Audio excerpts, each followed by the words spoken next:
संपत्ति पर जो कब्जा का झंझट है अब वो खत्म हो चुका है। यानी सुप्रीम कोर्ट ने यानी संपत्ति पर अगर कोई कब्जा कर लिया है, संपत्ति पर कब्जा, तो यानी आप कह सकते हैं सुप्रीम कोर्ट का एक बड़ा फैसला आ गया है।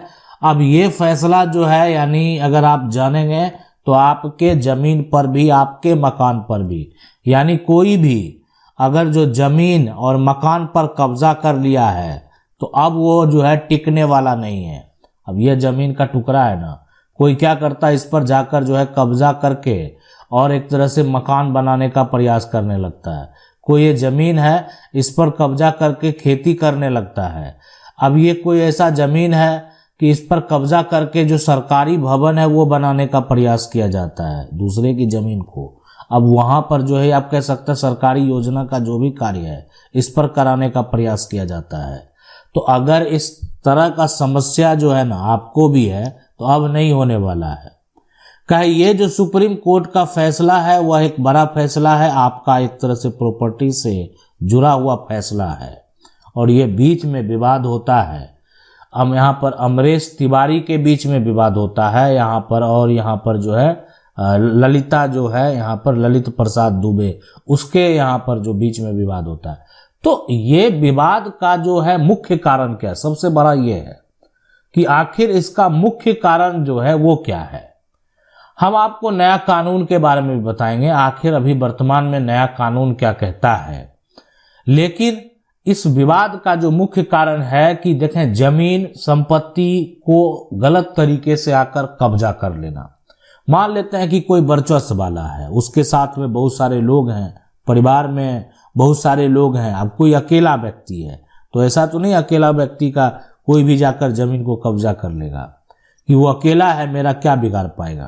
तो इसलिए इस बात को समझ लें, इस नियम को समझ लें कि अगर कोई व्यक्ति अकेला हो या उसके साथ बहुत लोग हो, आप किसी की प्रॉपर्टी को अगर कब्जा करेंगे और मामला सबसे पहले क्या होता है कि अगर कब्जा हुआ तो सबसे पहला काम लोग करते हैं पुलिस में जाकर जो है शिकायत करते हैं, एफआईआर दर्ज कराते हैं। कहाँ जाते हैं? पुलिस जो है यहाँ पर स्टेशन, ठीक है। तो अब कोई भी मामला है अब रिपोर्ट करते हैं और रिपोर्ट करके वो जाते हैं पुलिस स्टेशन और उसके बाद जो है यानी आप गए वहां पर, अब उसके बाद जो भी उसका एक तरह से आप कह सकते हैं जिसको बोलते हैं अधिकार क्षेत्र, ठीक है, अधिकार यहाँ पर क्षेत्र है ना।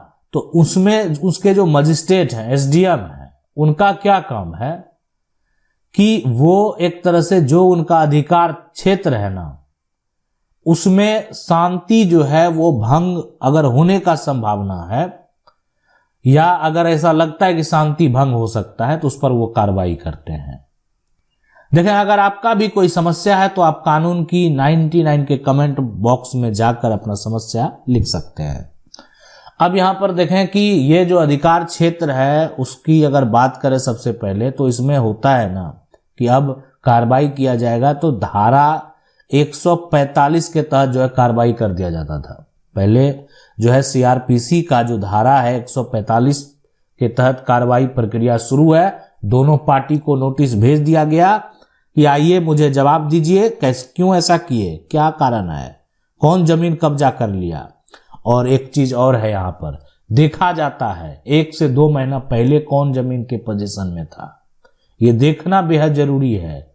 यानी ऐसा नहीं कि मान लेते हैं वर्तमान में जो देखा कि जो कब्जा किया है उसी के पक्ष में 2 महीना पहले जो पोजीशन में था, लंबे समय से जो पोजीशन में था, लंबे समय से जो कब्जे में था, उसी के पक्ष में मजिस्ट्रेट को क्या करना है, एक तरह से न्याय देना है, उसी के पक्ष में फैसला देना है।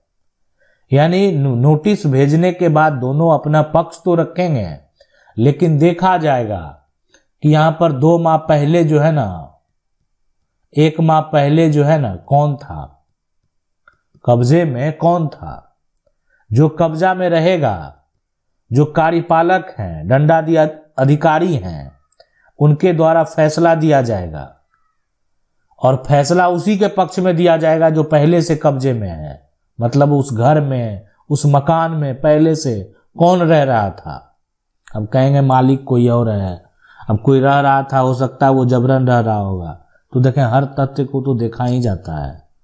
लेकिन आपका पारिवारिक विवाद है, हिस्सेदार से विवाद है, अब हिस्सा आपका आप नहीं बांटे हैं, तो अब आप वर्चस्व वाले हैं, गए और जबरन जो दूसरा हिस्सेदार है उसके जमीन पर कब्जा कर लिए, जो कि गलत है। वर्तमान स्थिति को अगर देखा जाए, वर्तमान नियम को अगर देखा जाए, वर्तमान कानून को अगर देखा जाए, वो यही कहता है कि आप जो है किसी की प्रॉपर्टी को जबरन कब्जा नहीं कर सकते हैं। अगर कोई व्यक्ति लंबे समय से कब्जे में है तो यानी आपको कानूनी प्रक्रिया में जाना चाहिए और कानूनी प्रक्रिया के तहत अपनी संपत्ति को कब्जा करना चाहिए। पहले यहाँ पर जो एक तरह से है सीआरपीसी की धारा 145 के तहत कार्रवाई की जाती थी, है ना, और वर्तमान में अब जो है BNSS जो है भारतीय नागरिक सुरक्षा संहिता की धारा जो है 164 के तहत मजिस्ट्रेट के द्वारा अब कार्रवाई की जाएगी। यानी अब जो देखने को मिलेगा 164 के तहत जो है आप मजिस्ट्रेट देखेंगे, कार्रवाई करेंगे। तो ये प्रक्रिया है। इस प्रक्रिया में सबसे बड़ा यहाँ पर जो सवाल ये है कि जमीन का कब्जा, अगर यहाँ पर जो कोई व्यक्ति कब्जा करने वाला जिसके पास कोई कागजात नहीं है, जिसके पास साबित करने के लिए कुछ भी नहीं है कि वो जमीन का मालिक वो कैसे है, लेकिन लंबे समय से वो कब्जा में है, तो आपको एक तरह से जो है इस तरह के मामले में अगर विवाद है, विवाद अगर होता है तो किसी प्रकार का कोई घटना भी घट सकता है। तो इसीलिए आपको क्या करना चाहिए यहाँ पर कि आपको कोर्ट में जो है यहाँ पर कोर्ट में क्या करना है, केस फाइल करनी है और केस फाइल करके अपनी प्रॉपर्टी को आपको जो है प्राप्त करना है और मालिकाना हक आप कह सकते हैं साबित करना है। ठीक है, यानी अब आप कहेंगे मजिस्ट्रेट को, तो मजिस्ट्रेट जो है मान लेते हैं एसडीएम जो है, एसडीएम का अगर पावर की बात करेंगे ना तो एसडीएम का पावर ये है कि जमीन का जो असली मालिक है, जमीन का असली मालिक है ना, अब ये जो है असली मालिक को जाने से रोक सकता है। कोई जमीन का मान लेते हैं वो असली में सही में मालिक है, तो एसडीएम का वो पावर है, उसको भी जाने से रोका जाएगा। यानी ठीक है आप मालिक हैं, पहले मालिकाना हक साबित कीजिए, आदेश लाइए कोर्ट से। हम जबरन आपको जो है किसी का घर गिराने नहीं देंगे, हम जबरन आपको किसी का जो है मकान तोड़ने नहीं देंगे, हम जबरन किसी को घर से बेघर करने के लिए नहीं देंगे। अगर आपकी वो प्रॉपर्टी है तो आप जो है अपना मालिकाना हक साबित कीजिए। और ये जो यहाँ पर पहले होता था अंडर सेक्शन 145 क्रिमिनल, यहाँ पर जो है एनसीआरपीसी के तहत ये कार्रवाई की जाती थी। तो इसलिए अभी अगर यहाँ पर देखा जाए भारतीय नागरिक सुरक्षा संहिता के तहत जो कार्रवाई की जाएगी तो एक्शन लिया जाएगा। यानी कहीं ना कहीं अगर इस तरह का गलती आप करेंगे, ठीक है, और आपके ऊपर जो है नोटिस आने के बाद भी ये गलती को दोहराएंगे तो आपके ऊपर एक्शन लिया जा सकता है, आपको गिरफ्तार तक किया जा सकता है। अब गलत करेंगे, लगेगा कि नहीं आपको आदेश दिया गया, नोटिस भेजा गया, बोला गया कि विवाद नहीं बढ़ाना है, फिर भी आपने विवाद को बढ़ाया, तो फिर तो यहाँ पर एक्शन आपके ऊपर लिया ही जाएगा। अब पार्टी है, वो पार्टी फिर जो आप उसके साथ कर रहे हैं उसका वीडियो जारी कर लिया है ना, और वो जाकर वहां पर जो है आप कह सकते हैं अब तो जो डिजिटल एविडेंस है उसको मान्यता मिल चुका है। अब जो डिजिटल सबूत है, यानी कोई किसी प्रकार का फोटो हो, वीडियो हो, अब उसको आप प्रस्तुत कर सकते हैं और वही एक आप कह सकते हैं जो जरिया है जिससे कि साबित होगा कि आखिर व्यक्ति ने क्या बोला। पहले तो बहुत लोग किसी को धमकी देते थे, गाली देते थे, अब जाकर जो है वहां पर जब पक्ष रखने की बात होती थी तो मुकर जाता था, गवाह मिला ही नहीं, ठीक है, तो इस तरह का मामला का कोई मतलब ही नहीं बनता था। लेकिन आज अगर आप किसी को ऐसा कहेंगे, धमकी देंगे, तो अगर उसका ऑडियो है, वीडियो है, तो फिर आपके ऊपर कार्रवाई की जाएगी, आपके ऊपर एक्शन लिया जाएगा।